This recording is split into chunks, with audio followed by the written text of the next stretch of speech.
listen, like I get all of the quotes, and you can quote anybody that you want to, and you're getting too good at this because you're able to frame your argument in so many different ways now, and it's just hilarious just to sit back and listen to. But just in just in everything that you're saying, in the rooms that we're having these conversations, in the rooms that we're trying to put Doc into, like his failures are mounting up to the point where it's not justifying him being in some of the rooms that we try to put him in. So he's kind of like notching himself out of great to good because, yes, you have these seasons and you have these winning records, but in having these winning records, when it don't take you where it needs to take you, and it ultimately always comes down to not just personnel, but coverage and conversations of all of your choices in key situations and in key moments. And I've sat and I've listened to you talk for 3 years about key moments where Doc didn't do this and Doc didn't do that when they had the game in reach. So not to go back and highlight specific games and all of those particular things, but just looking at the space that like he's a good coach now.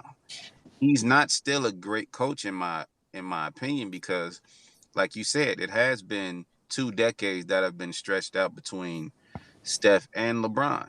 But at the same time, with the amount of talent that Doc has had, with the amount of success that he's had in the regular season, to not make those adjustments, to not do those things, because we're not talking about miles, we're not talking about feet, we're talking about inches when it comes to Doc now.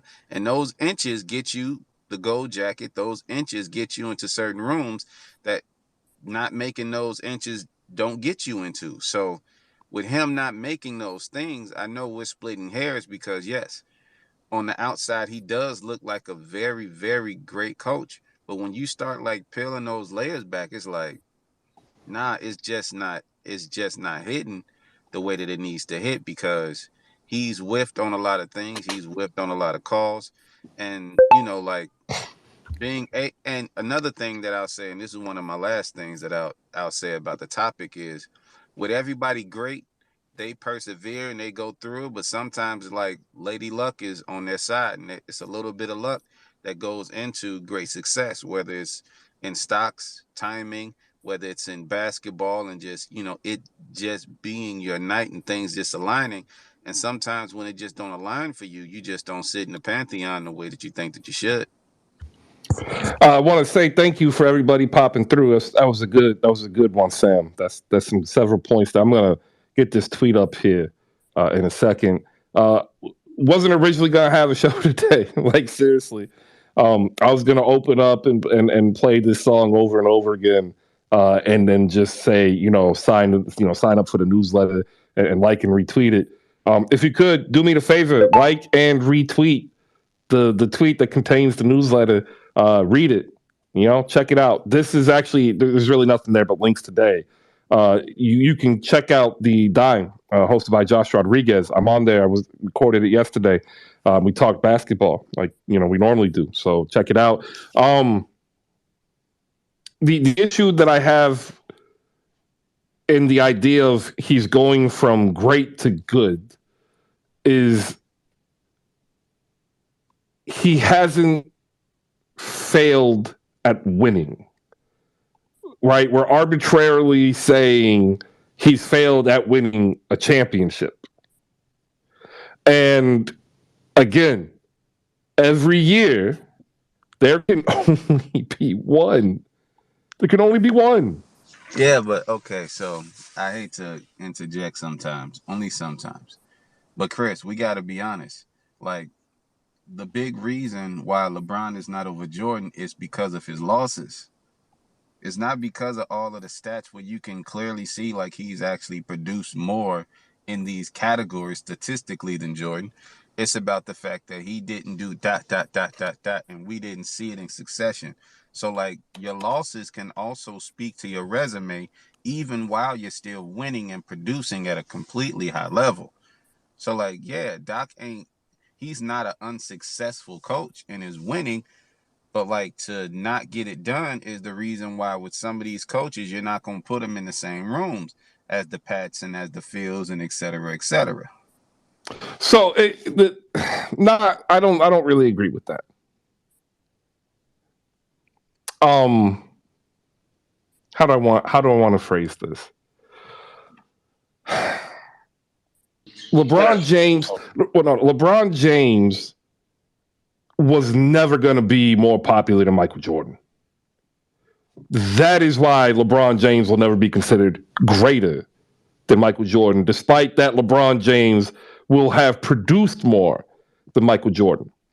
And like in the measurables of greatness, in all fairness, Wilt Chamberlain is the greatest basketball player that ever lived. Ain't nobody ever done what this man has done. They had to change the game because if they didn't, nobody else was going to win. Like even Bill Russell says Wilt Chamberlain was the dude. But I won more. Like that's how he said it. So like when you look at that argument, Doc Rivers only looks that much better because compared to his contemporaries, which we've already narrowed down, you can only compare him to Rick Carlisle. They have a championship. He's got the Eastern Conference. He's put more players in position to be in the Hall of Fame. He has a better winning record. He has a better winning percentage. And that's the only guy in the last 20 years you can compare him to. So, like, I got a tweet up here that shows all the champions that all like to 2003. It's unreal. And when you look at the domination from just, two players, it's the same argument we're going to have when we say, hey, you know who's really, really good? Chris Paul. Because we're going to say he ain't win championship. He failed when it mattered the most, yet you can only have one. And when you look at what he went up against in his career, because it's tied, to Doc Rivers in terms of basically time played and time coaching, it's the same argument. But is Chris Paul not great all of a sudden? I mean, are you asking the entirety? No, I had to phrase. No, wait. I had to phrase my argument. Go ahead, Jay. Yeah, because Jay got to get in here. Come on, Jay. Well, here's the thing about this whole thing. Great is a very subjective word, and the way Chris is framing his argument, he's right. Now, if you were to frame it that a great coach in the NBA has to have won multiple titles, then clearly Doc falls short, and Doc is one of the best of the good coaches, and that's fine. I think what I don't like is the framing of Doc as not a good coach, but Popovich is this great coach. But since Tim Duncan has retired, how many times has Pop been in the lottery? But you make all these excuses for Pop because, well, the roster construction. And the thing about considering Doc a great coach is a lot of, and I say y'all because I never believed in the Clippers, is that y'all would have to admit that you were wrong about Lob City. You'd have to admit that you were wrong about James Harden ever being a championship piece as the guy. I've never believed James Harden was a championship piece as the guy. I know every team that trades for James Harden is destined for heartbreak in the second round because he's James Harden.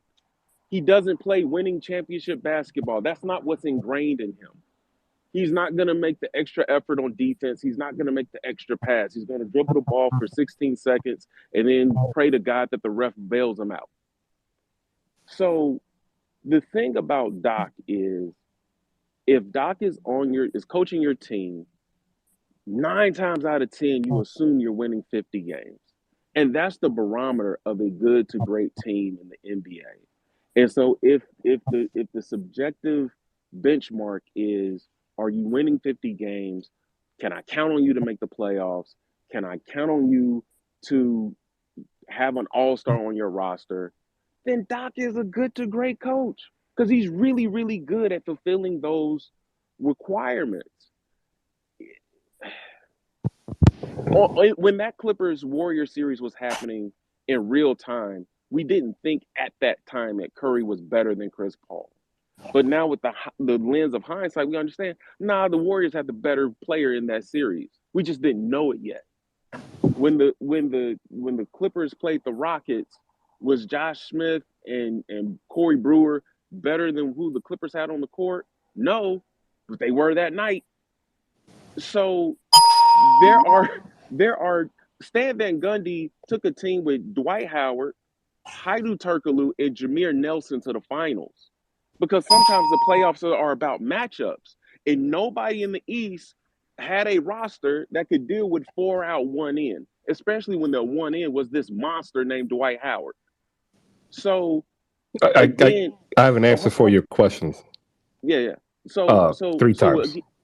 So again with Doc Rivers in the 76ers squad, if you thought they were championship caliber, you were wrong. That ain't on Doc.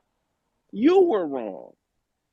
If you thought James Harden could all of a sudden magically change and be this point guard, you were wrong. That ain't on Doc. If you thought Tobias Harris, because of his contract, should be putting up 25, 8, and 5, you were wrong. That ain't on Doc.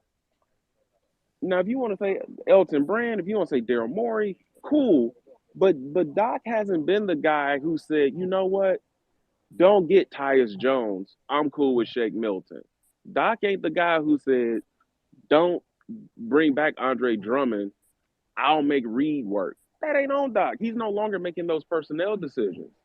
The Clippers were a failure because of timing, injury luck, and the lack of development in DeAndre Jordan's game.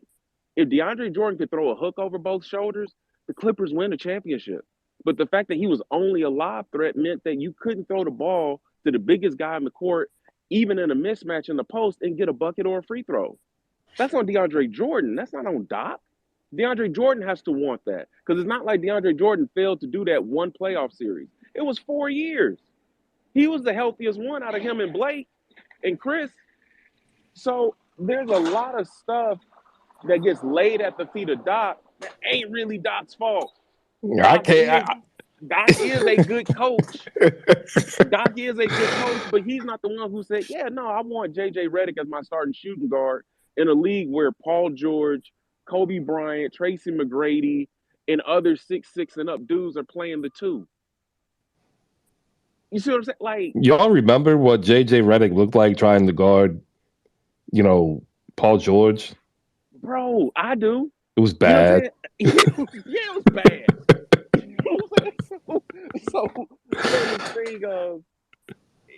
So I like joking on Doc in a family reunion type of way of, oh, that's big head, but he's still a great, like, I don't want this to become an NBA You just said great. thing. You just said great and you stopped yourself. Yeah, because don't stop yourself. He's a great coach. No. No. Just saying he was a good coach 2 seconds ago now. Yeah, no, he was. You don't understand, Jasmine. No. See, he was trying to lay an argument to demur me into goodness, but his argument was so good, he convinced himself mid-argument to Doc Rivers' greatness. Give this man a round of applause, and he knows it. That's why he's laughing. No, but this is crazy, man. Like, okay, I just don't like.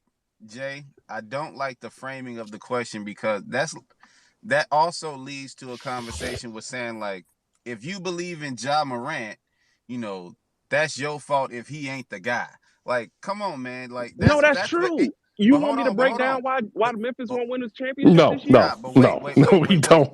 Okay. But what I'm saying is like, that's looking at any city and looking at their top guy and saying like, oh, well, you're foolish if you believe that this is the guy that's going to take you there. Like, you can't do that to fans that believe in their city because, yes, like, we take it to an analytic space where a lot of rooms don't take it to. But, like, that's kind of, like, disingenuous to be like, oh, well, since you believe in your top guy, I can give you all the reasons why it's never going to happen for your team. I just find that to be a little disingenuous on the fandom side. And, well, here's the thing about fandom is that I've been a Laker fan since '88. Ever since Chris has known me, I've said it's time to trade LeBron and AD. After they won that chip in the bubble, I said it was it, right? So for me, fandom isn't a grandma clapping for their baby at church, even though they singing off key. That's not what fandom is to me. If that is what it is to you, I don't knock that. That's your personal choice. That's your mental health. That's how you just decide to enjoy your life. I don't look at the game that way. I don't even look at my teams that way. I'm in danger of getting kicked out of a Grizzlies space to this day because I think this team's competitive has outgrown what Taylor Jenkins can do as a coach, right? But yeah, no, I tell Mavs fans every day, you're not going to win with Luka playing like this. We've seen this. This is the James Harden Rockets all over again. But now, if they choose to believe, nah, Luka's putting up numbers we haven't seen since Wilt, we are going to do it. That's your choice. But I'm here to tell you, you're probably wrong, and this is your fault if you're disappointed in the second round exit. So can you say the same for the 76ers, though? Three times. Because they employed James Harden. No, I'm talking about Doc. I'm not talking about James Harden. If they exit in the second round, are you going to blame that on the coaches or are you going to blame that on the player? I don't care if Phil Jackson, Chuck Daly, and Larry Brown are on staff. If James Harden is the guy on your team, you're not going to win. He doesn't play winning basketball. The Spurs have picked in the lottery the last 3 years. The 3 years ago, that was the year that DeJounte went down and they just kind of folded. So I don't count that. They had built their entire team around him. They were already rebuilding. But prior to that, they hadn't been in the lotto since Duncan. Sign of greatness, by the way. 20 plus years of not being in the lotto. You know who has 20 years of not being in the lotto as a head coach? Doc Rivers. Because he left Boston. If he stays in Boston after that Garnett trade. Come on, man. What are you talking about? Let me get JFK in here. JF. Doc Rivers is a great coach. We settled on this topic because people don't understand. And I've been listening to the arguments, countering every single one. I am here. I got the time. JF, good morning. Morning, Chris. Man, if you're on that list, I'm going to have to agree with you, Chris. Top 15 of all time. It speaks for itself. Yeah, and he belongs up there with also Eric Spoelstra.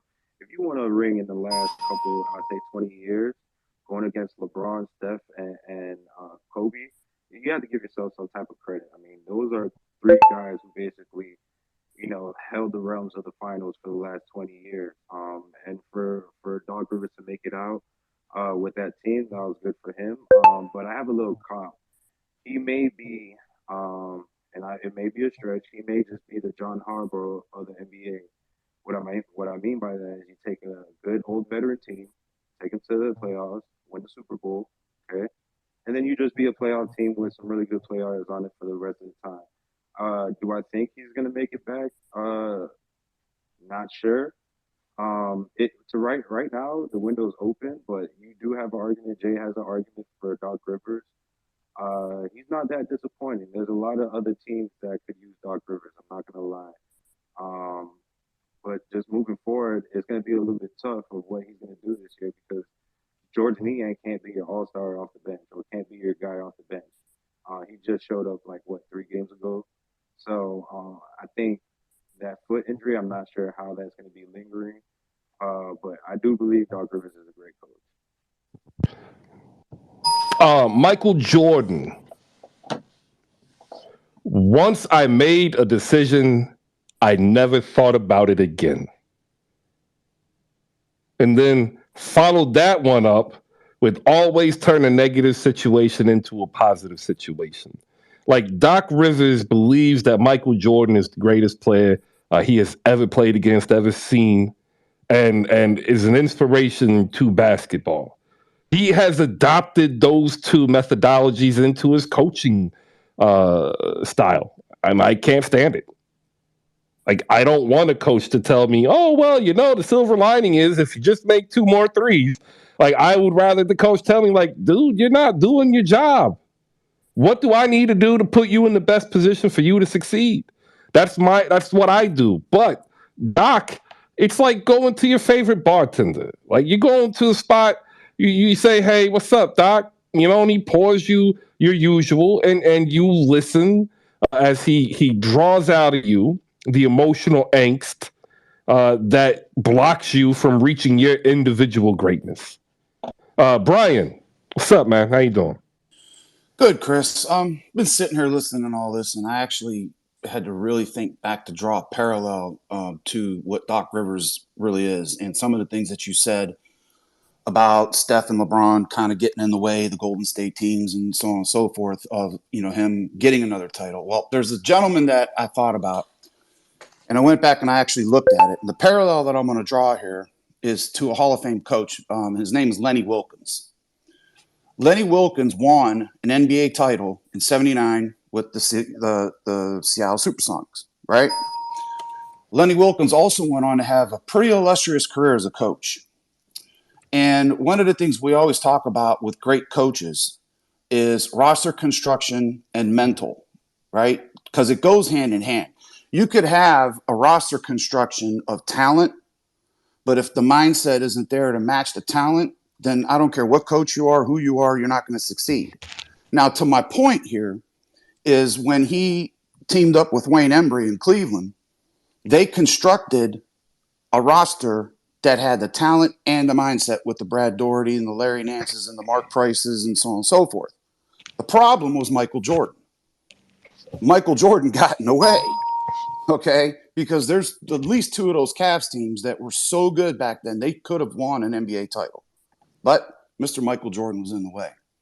Now, to follow up my point, Lenny Wilkens is a Hall of Fame coach. The man won 1,332 games. Conversely, Doc Rivers to date has won 1,048 games. Now, to your point, he won the NBA title, but after that, everybody else got in his way. And the question I have, and I'm not here to criticize him because I'm not a 76ers fan. I haven't followed everything that's going on there day in and day out like a 76ers fan would. So I guess the question I'll pose after what I just laid out here is the roster construction and the mindset, does it match?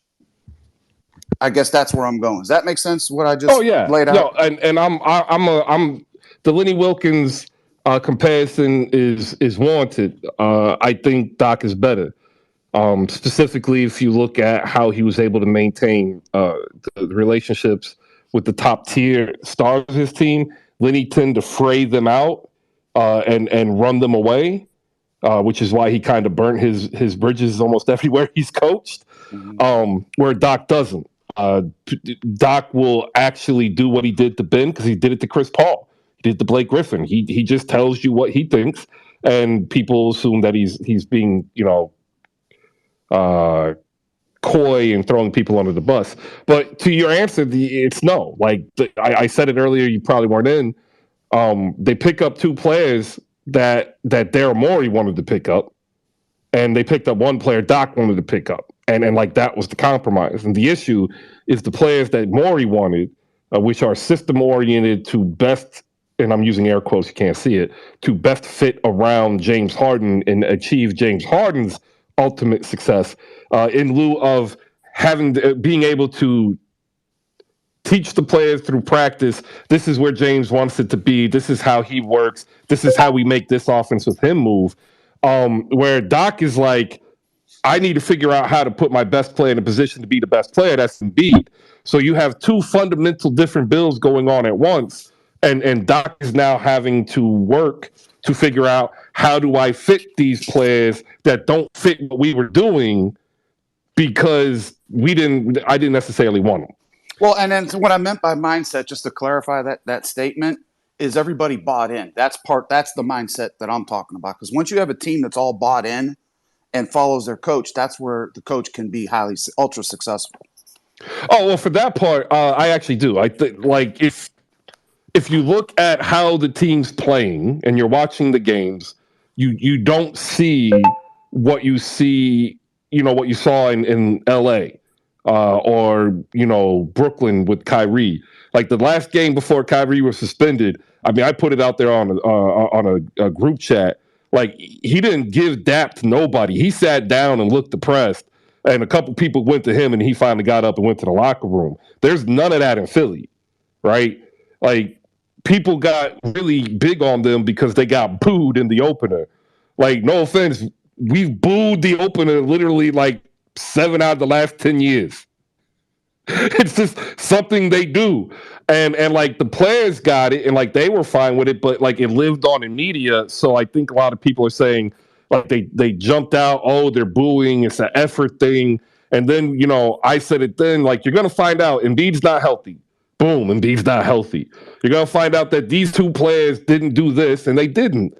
And like I said at the beginning, now you're stuck with Embiid, Tyrese Maxey, and James Harden, who play the same position. PJ Tucker and Tobias Harris, who play the same position. You have no backup big, no backup point guard, and you're going to rely on Georges Niang and Furkan Korkmaz and Shake Milton to be your bench. And that's just a recipe for failure, right? Yet there's no panic from the players. Like we don't see any of the Sixers players currently saying trade me. We don't see any of the Sixers players currently like, you know, mocking the coach. Right? Like we don't see any of that drama that besieged the team to the north on I-95. We don't see the drama in a couple of teams south of us, right? And like if we win tonight, they're 500. They'll have Embiid in shape by Christmas, hopefully, and hopefully he doesn't get hurt. I'm assuming he will. And like maybe we get up to the 4th seed like we were last year with 50 wins. Did I just hear you say Embiid's out till Christmas? No, I said they'll get him in shape by Christmas. Oh, okay. Hopefully. Right, hopefully. I got you. Yeah. Like I had said earlier, I honestly think he's gonna get injured again. Like he takes so long to get into game shape. And the more he's out there playing these minutes to get into game shape, the higher the chance of him, you know, re-aggravating the injury. So, like, I don't like the outlook of the season. But if you look just north of us, a team that beat us, a team that has a better record, like half the fan base is saying fire the coach. Right? Like, we don't have that. To that extent, we got the diehards who are like, "Yo, Doc need to go," but they were already anti-Doc. Like they've been saying, "Get rid of Doc" for 2 years because they wanted somebody else. Who would they want? I don't know. So like, I just again understand the complexity of what the league is, and see the man have to go up against 2 surefire Hall of Famers who are going to be argued to be in the top 5, top 10 all time. For the remainder of their life. And then you still had to compete with some other really talented teams. And like, it's a stacked deck, and I don't know why he's being penalized. Rick Carlisle, on the other hand, is a good coach. He's not a great coach. Like, no one's rushing up to say, yo, Rick Carlisle's the man. You know, like, he went back to Indiana for a reason. It was the only job that was going to hire him. And he's doing good. But let me ask you this. Do you think Indiana's going to do anything in the playoffs too? No. With their roster? No. Do you expect them? No. But you expect it from Doc. But yet, if you go look at the roster, who's younger? Who's more athletic? Who's the better defensive team? Who's the better shooting team? It ain't Philly. It's Indiana. So, like, what do you want? I'm not expecting nothing from Carlisle either. But basically what you just said to me, Chris, is Chicago going to have a better record than Philly. Bro, like, after Christmas. Do you